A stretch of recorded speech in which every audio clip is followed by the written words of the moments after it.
To the Aspen Institute for hosting this, and I'm excited to talk to Todd about this book, An Idea Whose Time Has Come. And I thought I would start out by asking about that phrase. It was Everett Dirksen who said it, and I wonder if you can tell us what the idea was and why the time had come. Well, Senator Dirksen used that phrase a couple of times in the spring of 1964 to describe the climate that made it ripe to pass this bill. He was paraphrasing something Victor Hugo had said, and the line was, "Stronger than all the armies is an idea whose time has come." And of course, it's arguable that this particular idea's time had come 100 years before, if not at the moment settlers first landed at Jamestown or Plymouth. So race and racial equality is the fundamental original sin and the fundamental stain on American life, something the country had been wrestling with for hundreds of years. But by the summer of 1964, there was so much passion abroad in the land on this topic, and the civil rights movement, which had begun, 25 years before the modern version, had crested in a series of increasingly intense demonstrations, really culminating in Birmingham in the spring and then in the bombing and fall of 1963, that aroused the conscience of the country and impelled first President Kennedy and then President Johnson to say that comprehensive civil rights legislation creating equality in the eyes of the law was something that the country could not postpone any longer.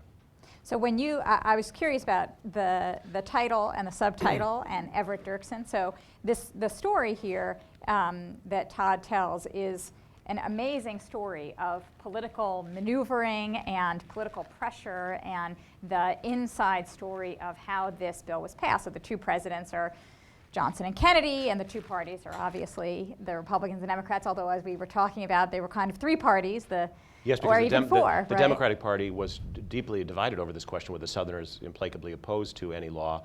The Republicans themselves had divisions between conservatives and moderates, but Congressional Quarterly in those days used to track the party's votes three ways: R and DS and DN. They were that divided on these questions. It's an amazing thing to think about, and so. When I read that title and the subtitle and think about Everett Dirksen, it makes me wonder, who was most important? Do you take the quote from Dirksen just because it's a good quote, or was he the person who made it happen? Can you even prioritize, all these stories? I think, you can't even really prioritize the importance of any individual actor. It couldn't probably have happened without Senator Dirksen, but it couldn't have happened without Dr. King and the mass movement. It couldn't have happened without another crucial Republican, Bill McCulloch, the ranking member of the House Judiciary Committee, who in a very important sense set the strategy that first the Kennedy administration and then the Johnson administration had to pursue. Because the history of modern civil rights bills beginning in 1957 had been that the House would pass a reasonably strong bill and the Senate would water it down to avoid a filibuster and pass a bill that was so weak that it wasn't really enforceable. So McCulloch, who was a small-town lawyer from western Ohio, his hometown of Piqua is now represented by John Boehner. He was rock-ribbed conservative, opposed federal aid to education, foreign aid. He never spent his entire office allowance. He vowed never to spend more on a campaign than his annual congressional salary, and he never did. But his ancestors had been abolitionists before the Civil War, and he has, as a young lawyer out of Ohio State, had gone to practice in Jacksonville, Florida, and was completely appalled by the injustices of Jim Crow, and he became a passionate supporter of civil rights. And by 1963, he was the ranking Republican on the Judiciary Committee in the House, and he made a deal with the Kennedy administration. He said, if you promise to work for a strong bill all the way through the Senate and not water it down, and if you promise to give us Republicans equal credit going into the 1964 presidential election, I'll bring along the House Republican caucus. And that, with the support of the Republican leader Charlie Halleck, is exactly what he did. And it also, his single-minded insistence on that strategy forced first the Kennedy administration and then the Johnson administration to attempt something that had never before succeeded in American history, which was to break the filibuster on civil rights in the Senate. And that, too, is exactly what happened. So you could argue that the single most important person, Nick Katzenbach certainly told me that he thought the single most important legislative person was Bill McCulloch in this bill, and his name is, of course, not known, right? Exactly. Unknown, and so, yeah. So it strikes me that there are a lot of heroes in the book, and you give a lot of credit to different people, which I think is great. But one of the things that you do wonderfully is like little mini biographies of not only the heroes but the potential villains. But you really round them out. And do you think there are villains, or can you really sympathize with everyone, or? I think some people are hard. It's hard to sympathize with some people. It's hard to sympathize with Judge Howard Smith, the chairman of the Rules Committee from Virginia, who was really, I mean, let's just say, a racist. And his usual strategy for blocking a bill which he didn't like, and he didn't like a lot of them, was to go home to his farm in Fauquier County and check up on the livestock or paint the barn and just let the bill languish in the Rules Committee, not let it come to the floor. But a person like Richard Russell of Georgia, who was the leading opponent of the bill in the Senate, he's a harder figure to hate because he was a very learned, erudite man. He was a mentor to Lyndon Johnson. He was probably the single most respected and feared member of the Senate in the 50s and early 60s. He knew all the rules. He just couldn't get beyond the prejudice he was born into and the social mores that he'd grown up with. And as Shelby Foote once said, Russell was like every Southern boy, quoting William Faulkner, who could imagine that it was not yet 3 o'clock in the afternoon of the third day's battle at Gettysburg, and Pickett's charge hadn't yet happened, and the tide hadn't yet turned. And Russell was a little bit like that. But at the same time, he knew that his era was ending. And he knew in a very poignant way that all he could hope to do was to weaken or delay the bill, not to block it. Stop it. So one thing that really struck me as you're reading about, especially the filibuster, and it's incredibly dramatic, the way that they had to organize on both sides, right, of the aisle to create the filibuster and then to make plans to stop it and not be defeated by it. But as you talk about it repeatedly, health issues come up. And it strikes me that there's a generational battle here, right? Can you talk about that a little? Well, Russell was suffering from emphysema. He was not getting any younger. President Johnson had strong-armed him into being on the Warren Commission, which was an onerous duty to him, partly because he loathed Earl Warren and hated to go to the meetings. But he was exhausted, and he was exhausted by the pressure of trying to do this. In fact, it's interesting because President Johnson wanted the pro-civil rights forces to keep the Senate in round-the-clock sessions. And Mike Mansfield, the majority leader, and Hubert Humphrey refused, partly because Mansfield feared that might literally kill somebody like Carl Hayden of Arizona, who was 86 or 87 years old, and that it would be too much of a strain. And the thing that is not generally understood, we think of the filibuster as the burden being on the filibuster, Jimmy Stewart losing his voice and passing out on the floor.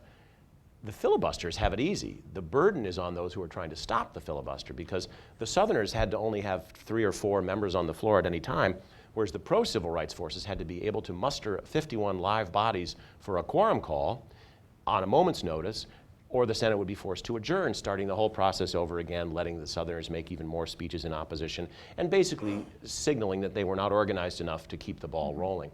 So Humphrey trained for this like an athlete. He lost weight. They created a duty roster of senators who were supposed to be on call at any time, serially through the week. And they would come. They would come rushing in from wherever they were. And there was one particular, on opening day of baseball season in 1963, they'd all taken a break to go see the other senators. But Spessard Holland of Florida, a segregationist, was a spoilsport, and in the middle of the game, he ordered a quorum call. So the announcer at DC Stadium said, please return to the Senate. And they all did, except Dick Russell, who sat there, probably the biggest baseball fan of them all, happily munching his peanuts while the rest of them rushed back to meet the quorum call. So one of the bigger questions that raises for me is the anti-democratic nature of the Senate, right? So the Senate was anti-democratic in 2 ways. A minority of Southern Democrats were able to stop civil rights legislation before this time, and it took this immense pressure in order to stop it. For them not to stop it this time. But then it struck me as anti-democratic in that it was so old, all these people, and I wonder, what does our country look like if we have a more democratic? I mean, we think we're a democracy, right? And yet, part of what this story is the triumph of democracy, despite how anti-democratic our institutions one of the things that was happening in this era, the Senate was beginning to be leavened by younger blood. And so the freshman class of 1962 turned out to be a pretty distinguished class. Birch Bayh, Ted Kennedy, George McGovern, and Danny Inouye. And so those younger members, many of them veterans of World War II or World War II era, were coming into the Senate having experienced, Birch Bayh told me, for example, in post-war Germany, he'd been in the Army and he'd supervised a baseball team, which was composed highly of black players. And he'd grown up on the farm in Indiana, never really known black people, but he served with them in Germany and got to know them. Same thing, of course, Senator Inouye had been a distinguished, had a distinguished military career, came home to Hawaii and was refused service in some of the best restaurants in Waikiki with his captain's bars on his uniform. So I think the younger generation of people were emboldened to push their colleagues in this direction. And I think that one thing that Dick Russell knew was that the times were changing, and the Senate also was changing, and the old Bulls' day was coming. It took a whole another 10 years really through Watergate, but their day was coming to an end. So what an idea whose time has come. There you go. So one of the other things that struck me about the book that was so wonderful was the ability to feel like the reader is in the room, for these decisions and these conversations. And so I was curious about your process, and where the sources come from, and how do you go about reconstructing those conversations like that? Well, one of the challenges of the book was, in fact, to reconstruct the story, because we all now know how it came out. They did not know how it would come out at the time, and they were sweating bullets at many junctures. So a tremendous resource is the secret tape recordings that both President Kennedy and President Johnson made in the Oval Office, in the Cabinet Room, and on the phone.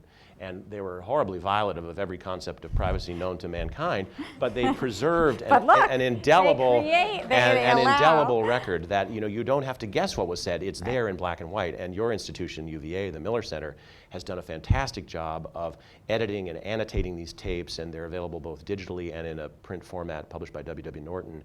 They're not completely finished with them yet, but they're an invaluable resource to see. And you can hear during the Ole Miss crisis or other times, you can hear the absolute fear in John Kennedy's voice, and the irritation and the anger.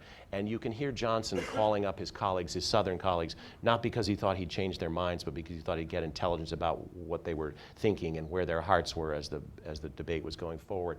And so that's incredibly helpful. Then in the Senate staff, there were two diarists, one really wonderful one, Stephen Horn, who was the chief aide to Senator Thomas Kuchel of California and later a congressman from California himself.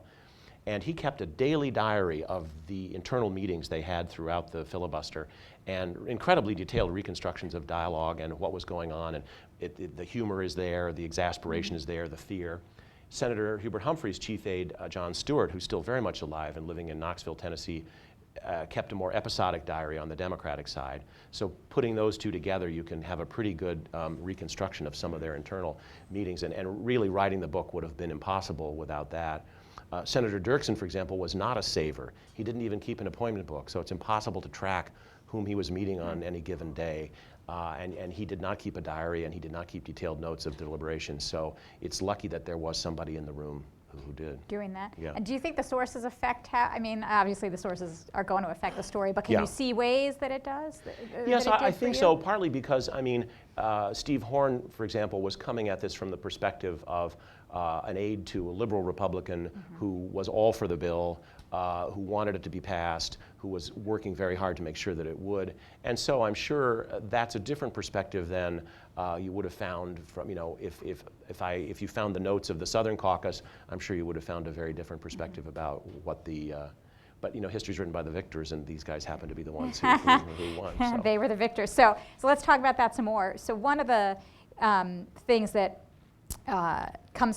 that I notice a lot when I read this book, just from my particular vantage point, is this is the story mostly inside Washington, and you talk some about the movement, but not that much. And I wonder, what do you think this bill happens absent the movement, or where are the moments where you see the real pressure points? Oh no, coming absolutely. in? I don't think it could have happened without the movement. And to the degree that I don't write about the movement as much as I write about the inside baseball, it's only because brilliant books by Taylor Branch and Dave Garrow and other people have chronicled the movement so thoroughly. I try to address key points here, including the March on Washington.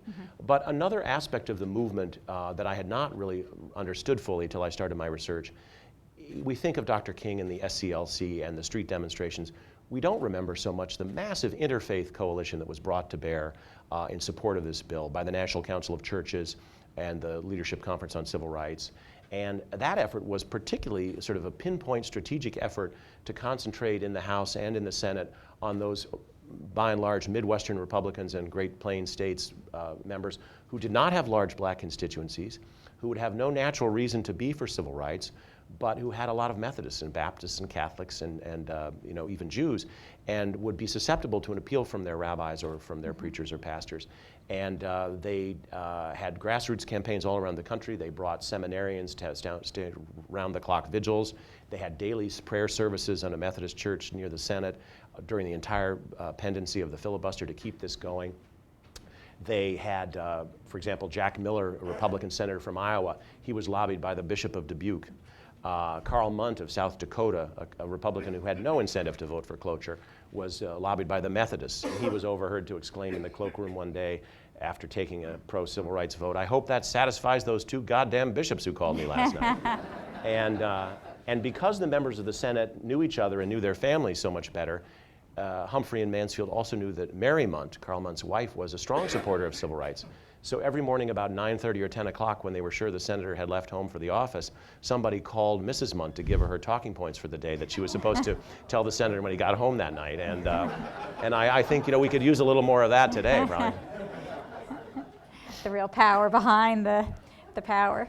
When you think about, you know, we think about this, I have lots of questions about the legacy of this, right, and about what was in the act and what wasn't in the act. But one of the things that doesn't come out in the book a lot, because I think, you know, we do know the end, and so one of the things you do beautifully is to bring out the tension and these points where they were thinking, we're going to lose now, and now we're going to lose now, and it reminds me of a Frogger game, you know, as they're trying to get across all the obstacles that are in their way. That dates me, I know.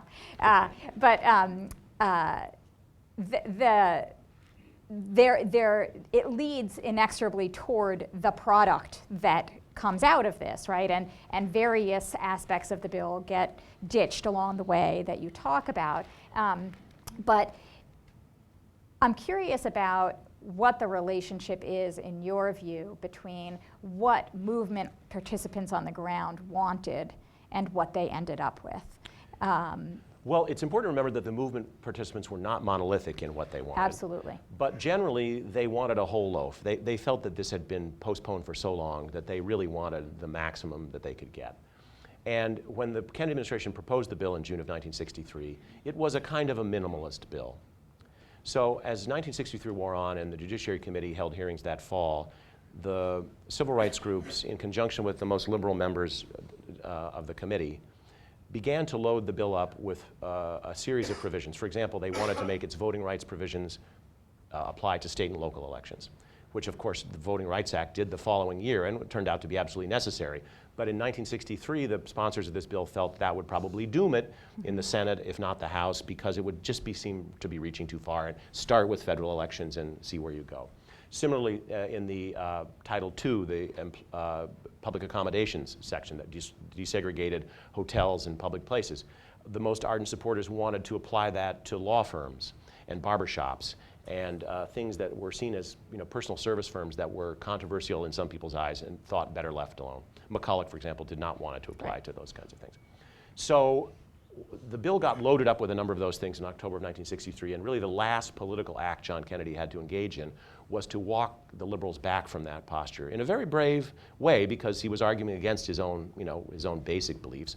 He called them one by one to the White House to try to get them. So those things were ditched. But what's interesting is as the bill went along from the June 63 to July 64, it really did get steadily stronger. And by the end, nothing from the original bill had been ditched. There had been some things, you know, potential amendments along the way that had been ditched. And there had been some turns that were taken. They avoided, as you know, for example, any real effort to address the question of economic equality directly at all. They just set that aside in the hopes that putting a level legal playing field would take care of some of those problems. And of course, we saw that it did not. By 1968, the Fair Housing Act had to come along. Affirmative action, busing, you name it, these efforts to have color-conscious remedies as opposed to color-blind remedies, which this bill was really concentrating on. And then in the Senate, Senator Dirksen's key demands were really when the bill was proposed, he said, "I'm all for it except for the public accommodations and the employment discrimination section," which were the heart of the heart of the bill. But his problem was that Illinois already had strong public accommodations laws and strong employment discrimination laws, and in that classic small-town Midwestern way, he did not want, as he saw it, small businessmen to be harassed by two sets of record keeping, two sets of regulations. So the compromises he inserted basically allowed states like his that had those laws to get first crack at enforcement before the feds would step in. And that had the effect of targeting the bill overwhelmingly at the southern states where segregation was enshrined in law. And the Southerners saw exactly what was happening. They said, this is an effort to round up a few more Midwestern votes for cloture. And indeed it was, and indeed it worked. But it left unaddressed, in a major way, the de facto segregation that endures today in Boston and Chicago and Washington. And, so. Right. Yeah, no, and it's interesting from my vantage point. A lot of my work has been on the pre-1960s era, and a lot of the rights that, not all, and you're absolutely right to say what folks wanted on the ground was absolutely not monolithic, but what a lot of people wanted on the ground were jobs, was economic improvement, and the and we forget that the 63 March was a march for jobs exactly. and freedom. Exactly, and we forget that. We talk about Martin Luther King and the colorblind ideal, but a lot of what people wanted was employment, and I think one of the things that we do when we celebrate the 64 Act is we lump it together with the 65 Act and then the 1968, and we say, and the war on poverty, and we say, look at all the things. But, from the vantage point of 64, which was your book, I think there were some things that were really disheartening to a lot of people, and not just that there wasn't any kind of full employment or economic material equality being protected, but also the form that Title VII, the economic protection, the employment protections took, was really much more limited than what a lot of people wanted. There had been Fair Employment Practice Committee bills for years and years that... And the other compromise that Dirksen insisted on was, instead of having an agency with strong regulatory and administrative powers of sanction, he wanted these things to be resolved in the courts, where they would have wound up anyway. And the perverse effect of that was it created this entire robust strain of class action lawsuits, not just with race but also gender, because gender was inserted in the bill by hook and by crook, and that did probably revolutionize the workplace in ways that even an administrative agency might not have been able to do as quickly or as firmly because of the power of the courts. But it certainly was a controversial thing at the time. And when President Kennedy first proposed the bill, it had no strong employment provision at all. It sidestepped that question completely. The other piece that comes out that I wonder if you have thoughts about, you get a real sense in the book about, especially John F. Kennedy and Robert Kennedy's frustrations with their feeling that they lacked federal power to intervene. And I think a lot of people today don't remember, some people remember, but a lot of people don't remember how much violence there was in the South and how dangerous it was to actually put your body on the line for civil rights. And so you see the Kennedys saying, we just don't have the power. And one of the things that I've written about before are the ways in which the Justice Department starts taking power in the 40s and starts to assert greater federal protection for civil rights. So I read that and I think, you have more power than you think you do. But I think they're being honest in not feeling that way. But one of the things that gets taken out of the bill is really robust protection for civil rights protesters. So I wonder if you could talk about that. Well, I think I certainly hadn't really realized just how much. I didn't realize how crowded those 2.5 years of the Kennedy administration were, not just with civil rights, but of course, all the foreign policy questions he was facing, but really from the moment he took office with the sit-ins and then the Freedom Riders, the crisis in Ole Miss, the crisis in Birmingham in the spring of '63, the bombing in the fall. These things were happening cheek by jowl. And in fact, on the night he proposed the bill, 4 hours later, Medgar Evers is shot in his driveway.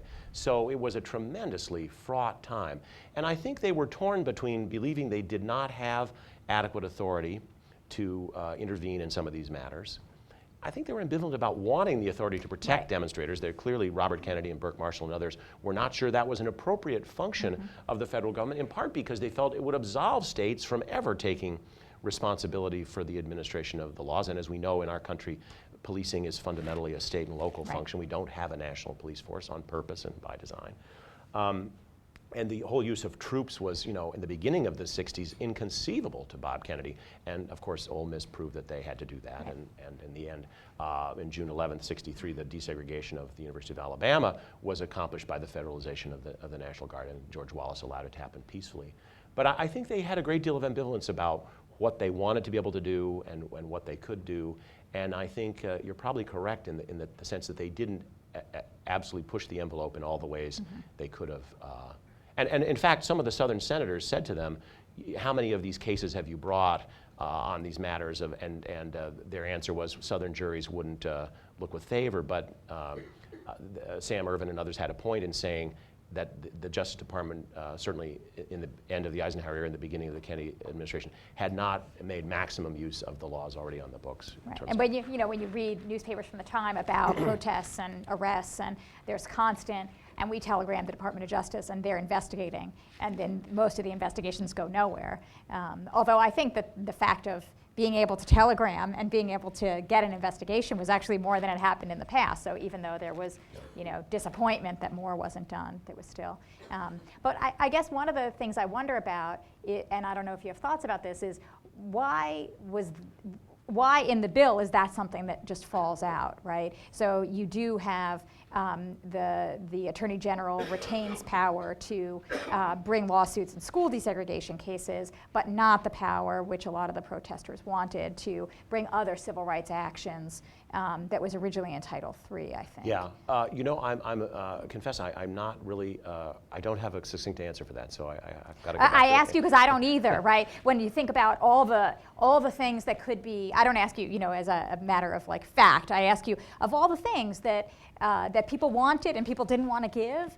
That doesn't seem like the one. Such a big thing. Yeah, exactly. Why does yeah. that end up controversial such that it falls out, or do you think it's just contingent, perhaps, in there wasn't a real reason and it just ends up that way? It may just be that it's one of those things that wound up, without an adequate constituency inside to fight for it. So thinking about the bill and what becomes of the bill and what becomes of the nation, shortly after the Civil Rights Act that we celebrate, violence escalates yet again, right? And then you get the riots in '65 right after the passage of the Voting Rights Act. Yeah, exactly. So how do you account for that, right? The most major pieces of federal civil rights legislation, creating new protections, creating new forms of power, and then eruption. Well, it's interesting because Nick Katzenbach, the Deputy Attorney General at the time of the passage of the bill, told me shortly before he died that he would like to have believed that most people who voted for it for altruistic and high-minded reasons, but he felt sure that many members voted because they hoped it would stop the demonstrations. It not only didn't stop the demonstrations continued, and as the 60s wore on and the divisions over these questions increased, turned into riots. Right. And that was really something fundamentally different from the beginning of the 60s when largely peaceful demonstrations, were met with state oppression and turned violent. The riots of Watts and on, Newark, 67 and so on, was a different phenomenon. And I think partly... Although interestingly, some studies have shown that almost every riot in that period was not caused by, but the spark of it was some form of police violence, police provocation, which is really, I think we often think, no, they just came, I know you weren't saying that, but it's very interesting because I think it is a continuation in lots of ways. I think two things were at work. One, the lingering disappointment in the African American community about the limits of what the bill had accomplished, particularly on the economic situation, and two, the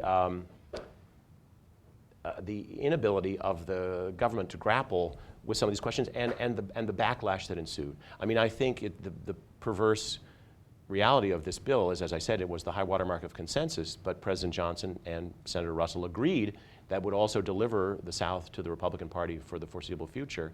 And so we're still, 50 years later, grappling with the effects of that backlash. And in an odd way, this bill, which was intended to lance this boil and address this problem, it was widely accepted, it must be noted, in most places. The law was not, there was not massive resistance to this law as there had been to the Supreme Court's Brown decision. But there were pockets of resistance, and there was, and remains, a huge lingering backlash against this. And no argument that was made against the Affordable Care Act it's a government takeover, it's a usurpation of private property rights, it's a socialistic imposition of. None of those would have surprised President Kennedy or President Johnson, because those are exactly the arguments that were made, particularly about the public accommodation section, that people were being forced to tell whom they could and not serve.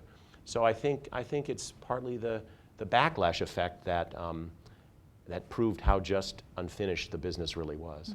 Well, one of the things that I always find interesting is that the public accommodations, you know, the sit-ins at the Woolworths and those kinds of things, they were the biggest points of conflict in the period leading up to the bill, and yet that really does change very quickly with very little resistance. And the employment discrimination, you know, that's a much bigger project and a much more stubborn. It's a project that was still ongoing. But the public accommodations thing really was a kind of, I mean, John Lewis and others have talked about it, almost lightning strike, overnight change. And for example, early in 1964, there was a young captain back from Vietnam, and he was fixing up a small house for himself and his wife and new baby in Georgia.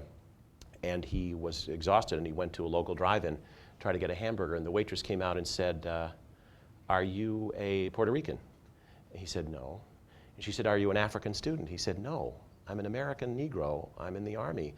She said, "Well, I'm from New Jersey, and I don't understand any of this, but if you go around to the back, maybe I can give you a burger." He said, "I'm not that hungry." So on the July 4th weekend, after President Johnson signed the bill, like the day after he signed the bill, he went back to the same drive-in, pulled in front. They came to his car, gave him a burger. His name was Colin Powell.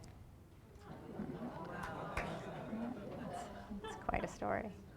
There's a case that eventually goes up to the Supreme Court where Sandra Attikes, who was a New York City school teacher who went down to Hattiesburg, Mississippi for Freedom Summer, and she and a bunch of her she was white, and a bunch of her African-American students decided they were going to integrate a library. They fail, and then they go to a drugstore lunch counter, and it's after the bill has passed, and the attitude of the proprietor is, well, we've been told we have to serve the Negroes, but we don't have to serve you.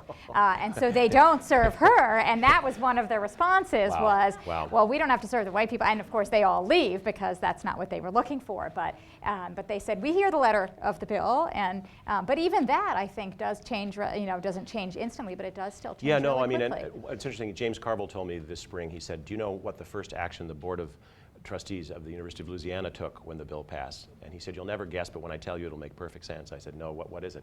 He said, "They closed the swimming pool and disbanded the swim team." So there was resistance. And there were lots of places, actually, that became did private close. clubs. They made private clubs and did the same thing that had happened with education. So one of the other legacies that's a more positive legacy than the riots. One of the other legacies, though, you mentioned in passing before, which was, the movement for the Civil Rights Act of 1964 is really a movement of African Americans, largely in the South. But the bill protects all racial minorities and national origin, religion, and also sex. And one of the things that is a very positive, I think, result, which you talk about in the epilogue, is the inspiration that this act gives to other groups. So I wonder if you would talk about that for a minute. Well, it really did open the door to other movements, the women's movement, the farm workers movement, gay rights, the struggles we're seeing today were all set in motion by this bill. And sex was included as a protected category in a perverse way by Judge Smith in the final debate on the House floor. He was hoping it would doom the bill because he was hoping male chauvinists would say this is so ridiculous that we'll vote against the whole bill. And instead, the handful of women in Congress of both parties rose up and said, this is the least we can ask for. We totally deserve this. Then it got to the Senate. There was some inclination to take it out there. Margaret Chase Smith of Maine went to Everett Dirksen and said, you've got to keep this in. John Stewart, Humphrey's aide, told me a marvelous story of being in his office one day, and a woman came to the door of the office wanting to see Senator Humphrey, who was on the floor, otherwise occupied, so John Stewart had a meeting with her. And she said, you better tell Senator Humphrey and his cronies that if they have any thought of taking that out, they don't know what's going to hit them. They've got another thing coming. And so at the end of a half an hour, he said, well, I'll be sure to pass along your views. And by the way, what did you say your name was? She said, Betty Friedan, and don't you forget it. And so they were the women were there in force too. And another interesting thing happened when I had a reading at Politics and Prose after the book came out.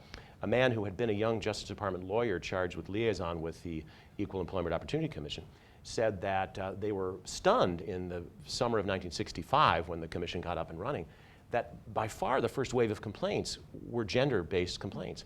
And they had a big internal debate because they weren't sure it was appropriate to spend the budget on so much sex discrimination litigation when, in their view, the real impetus was race. But the complaints they were getting were overwhelmingly from women, and so that really had a revolutionary effect on. Yeah, I mean, now the National Organization for Women organized after in the wake of the act, to do that, and then yeah. to do that, yeah, exactly. And would you say then that I'll ask it as an open-ended question. So how do you compare the story that you're telling here with the same-sex marriage, gay rights struggle that you're seeing now? What are the similarities? What are the legacies of this story for that one? Well, I think one legacy is that the status quo endured for a long time, and then suddenly there was really a period of pretty rapid change. I mean, in this case, from 61 to 64, in the case of gay marriage, a blindingly fast, in historical terms, change on the topic. But I think, it's a comparable thing. The civil rights struggle, certainly the Legal Defense Fund of the NAACP, they had a judicial strategy of carefully, as you know, targeted cases, first starting at, graduate schools, then going to colleges, then going down to elementary schools. And it was all deliberately meant to, build one building block after the other, implacable. But of course, what it lacked was enforcement teeth of legislation, and many states felt free to ignore it and did ignore it. And the other thing people forget about the all deliberate speed in the Brown decision, deliberate meant slowly, not quickly. It was put in there, and we sort of forget that. So the gay marriage movement has had the same sort of thing, a careful, strategic attempt in the courts to go forward with this. There were divisions in the movement about whether that was the hill to die on, just as there were in the civil rights movement. One of the things that was interesting to me was to understand how many internal divisions there were among the civil rights leaders themselves. For example, Roy Wilkins of the NAACP was really deeply skeptical about the idea of the March on Washington. And after their first planning meeting, he came out saying, "That little baby does not belong to me." And he asked Martin Luther King, "I'd like to know, Martin, just what precisely have you desegregated by your actions?" He said, "I guess nothing more than a few human hearts, Roy." And so, every movement it has the poets, and it has the technicians, and it has the moral leaders, and it has the people with the nitty-gritty. And I think one of the things that is clear about this law, President Kennedy, in his speech on June 11th, which is a somewhat underappreciated speech, it was really an incredibly eloquent speech, the last 2/5 of which he delivered extemporaneously. But he said, "We face primarily a moral issue. It's as old as the scriptures and as clear as the American Constitution." And it became impossible to fight the golden rule. And Dick Russell said, we could have beat the lawyers, but we can't beat the preachers. And I think the elevation of this to a consensus moral issue is what really carried the day in the end. And do you think that it's really the civil disobedience and King and the letter from the Birmingham jail, is that what makes it a moral issue? How do you make something a moral issue? I think that did make it a moral issue, bit by bit and brick by brick. People saw, the other thing we forget, I certainly did not really understand, how completely ignorant people like John and Robert Kennedy were of the ordinary lives and the problems and indignities that black Americans face day to day. The two black people John Kennedy knew best were his valets, the first of which he got in college, the second of which he inherited from Joe Alsop when he came to Washington, and who served him till the last morning of his life.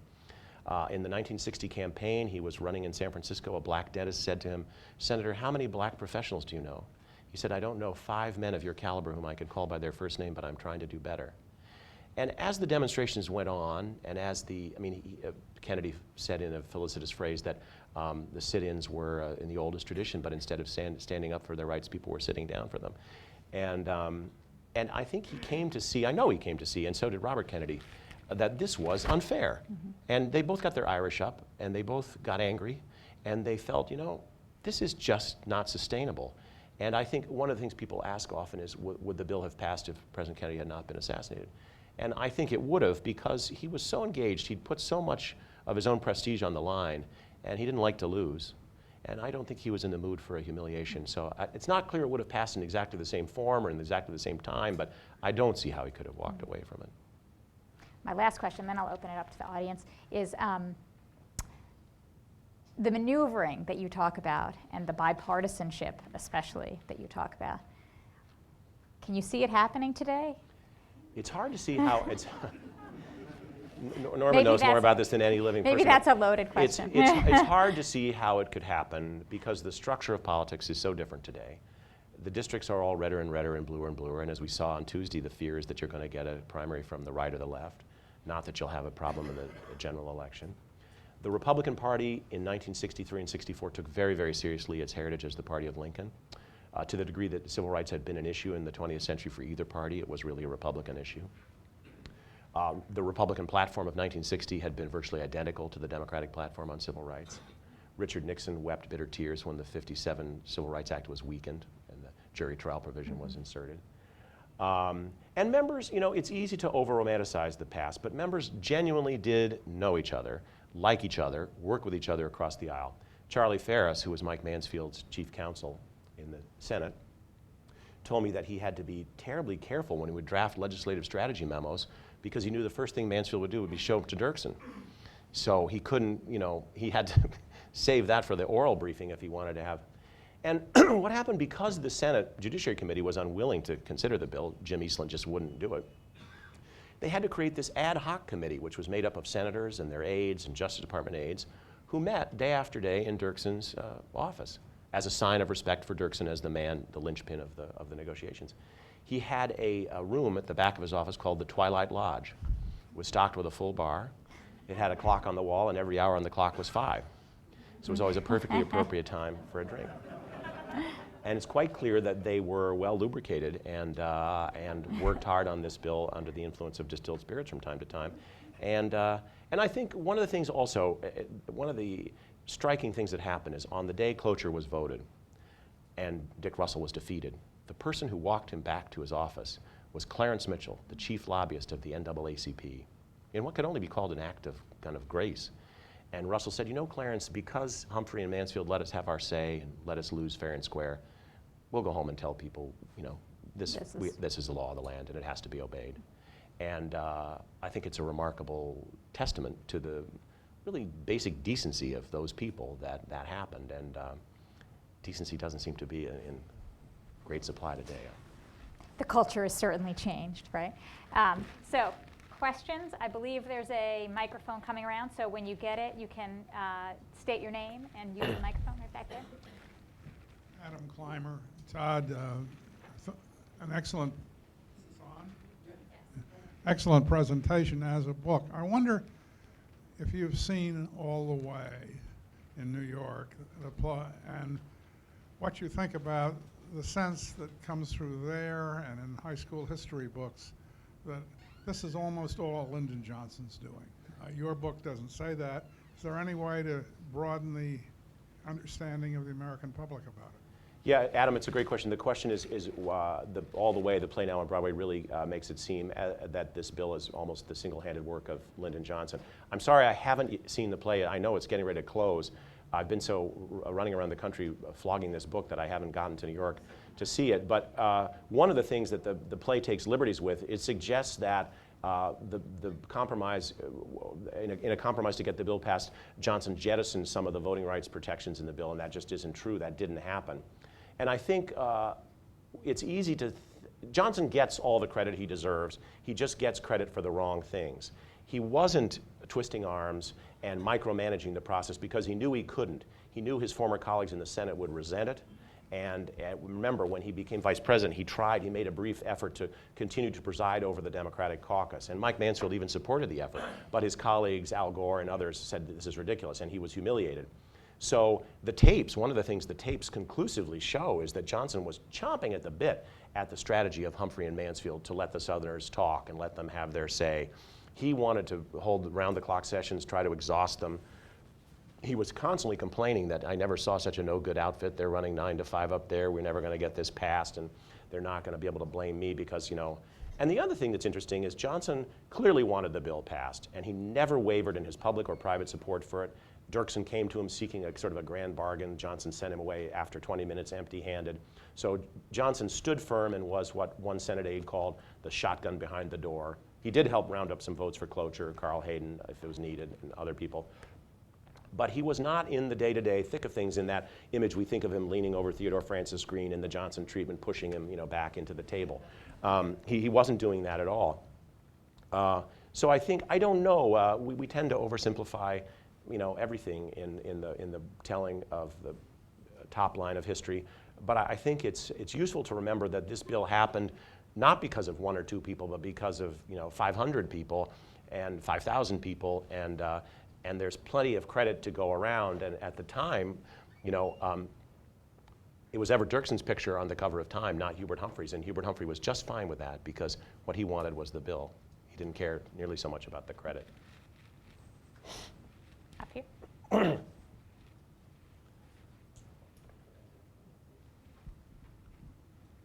Hi, Ann Crittenden. I understand the unions played a big role in this. You didn't mention, but can you elaborate on that?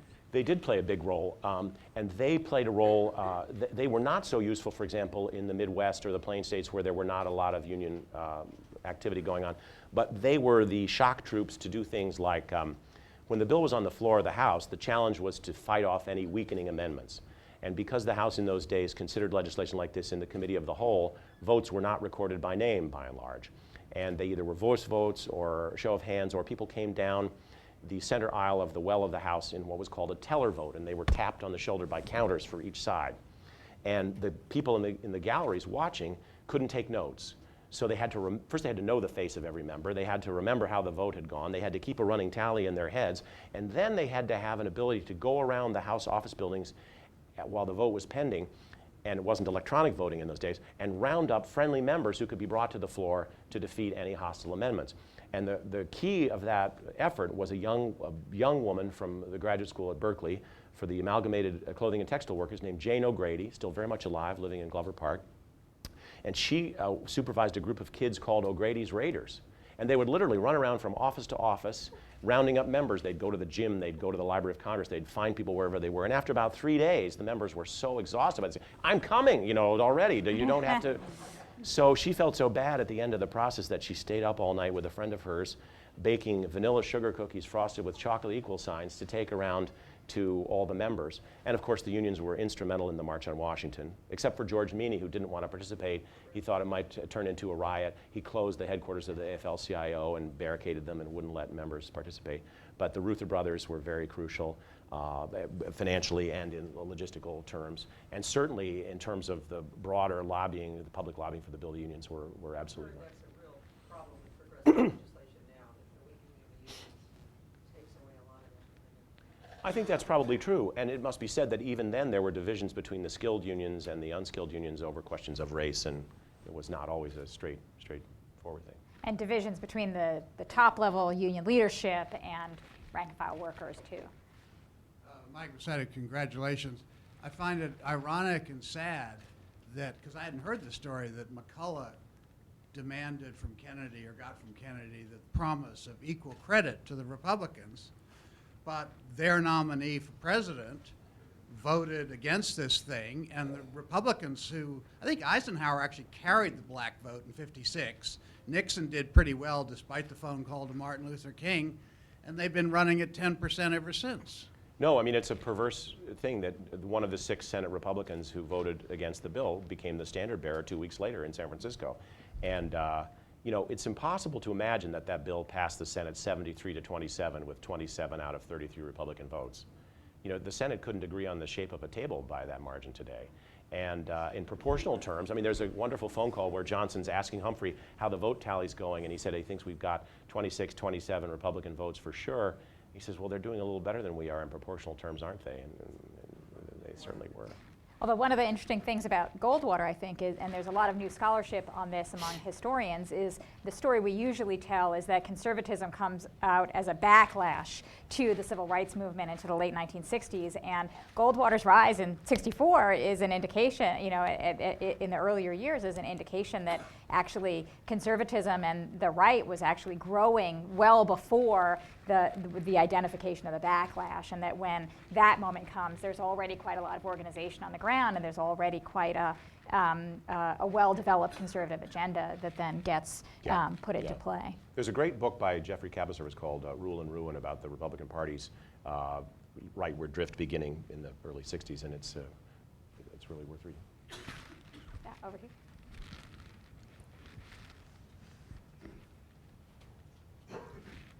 we can only imagine what cable TV and talk radio would be doing today. But could you talk a little bit about the media of the day and how they got involved in this legislation?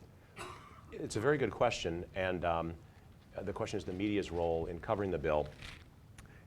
One of the things that happened was that the mainstream media of the day, the large news organizations, the New York Times, the Herald Tribune, CBS News, Time Life, they basically all decided this was something that was very important and it had to pass.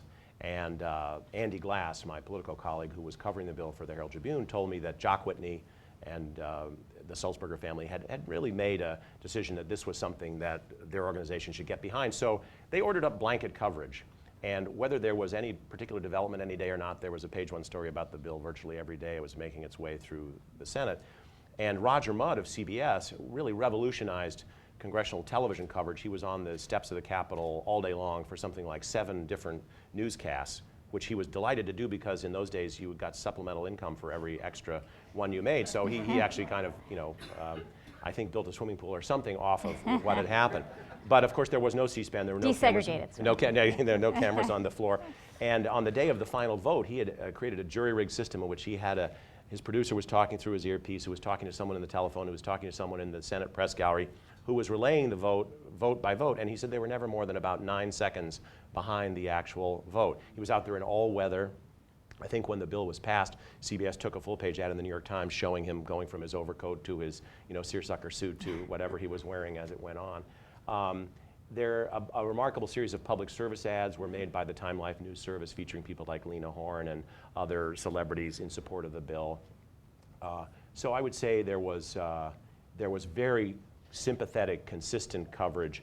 There was not a kind of hysterical coverage of, this defeat just in, and certainly no one, the senators themselves and the congressmen were not posturing for the cameras. Nobody had a chart or a graph. Nobody was trying, by and large, nobody was trying to raise money on this for the weekend or listen to their pollster.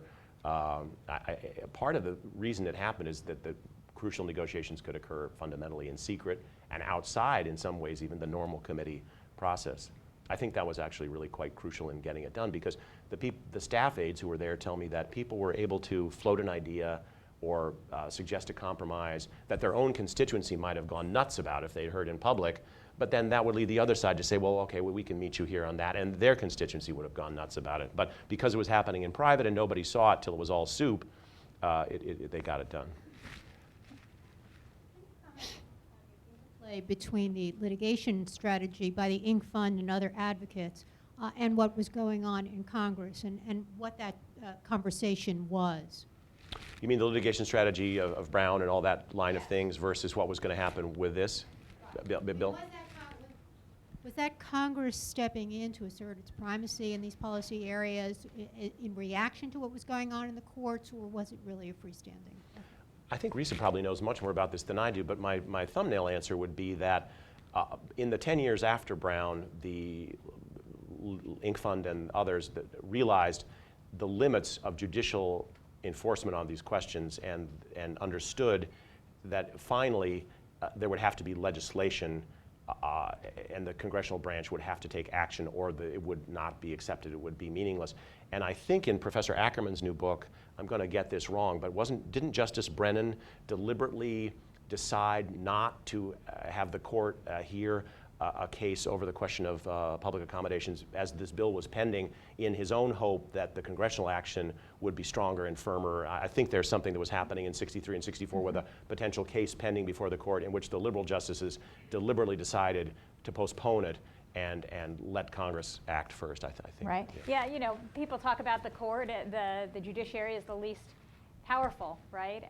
And it is the least powerful. It doesn't have its own power of the purse. It doesn't have the power of enforcement mechanisms. And you saw in 1957 in Little Rock, Eisenhower does send troops, right? But the courts weren't sure that they were going to do that, and it doesn't happen very often. And between 1954 and 1964, there is very, very little desegregation of the schools. In some border states in the Upper South, there's token compliance, but really non-compliance, and everywhere else, there's virtually no desegregation at all. And so I think one of the things was the realization of how weak the courts really were. And once the 64 Act passes, and one of the provisions says that the federal government's going to withdraw federal monies to education if schools don't comply with desegregation, suddenly there's desegregation, right? There are now there's a real stick there, and so they do comply.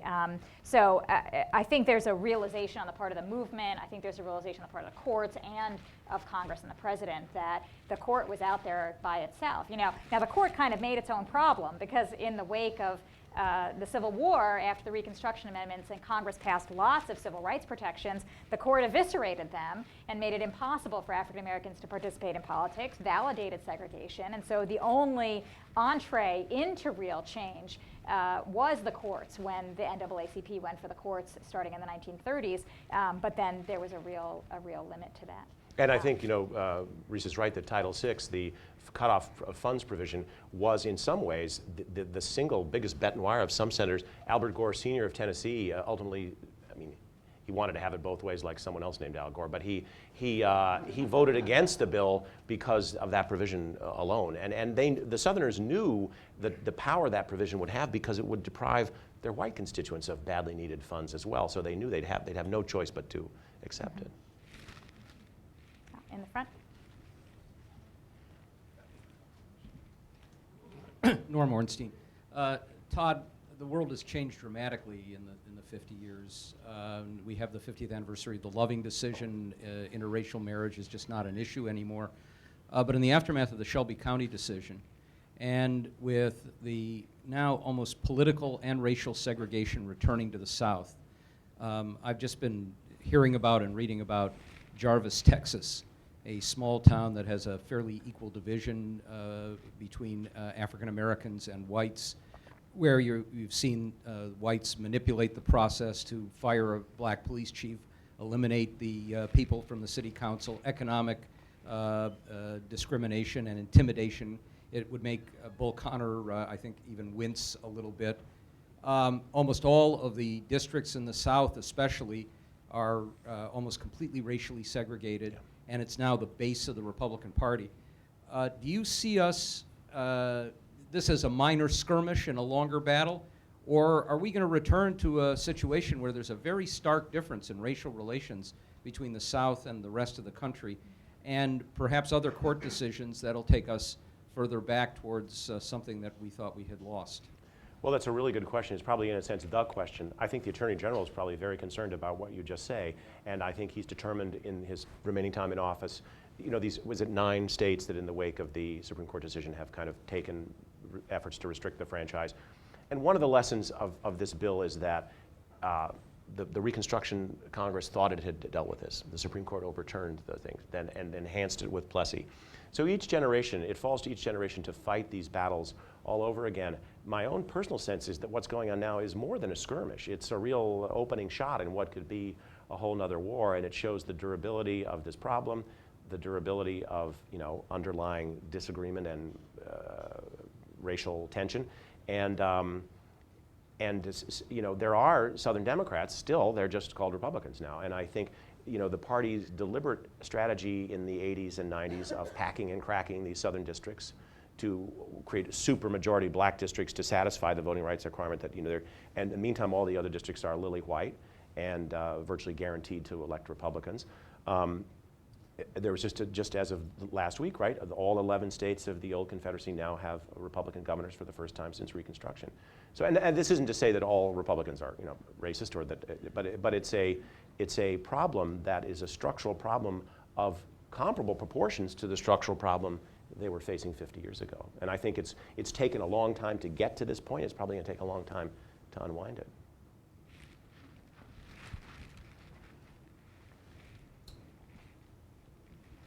Finley Lewis.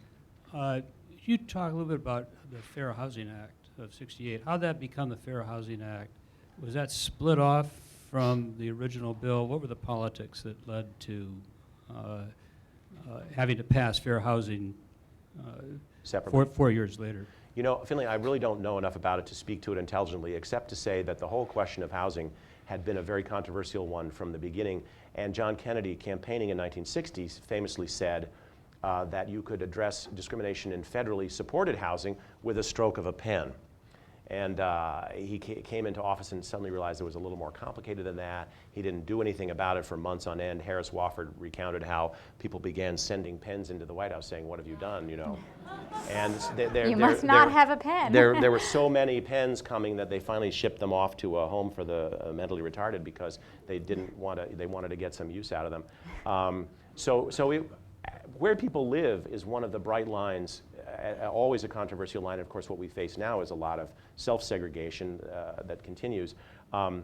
So speaking off the top of my head, I'm assuming that was one of those, and Risa may know more, kind of economic issues that was left aside in '64.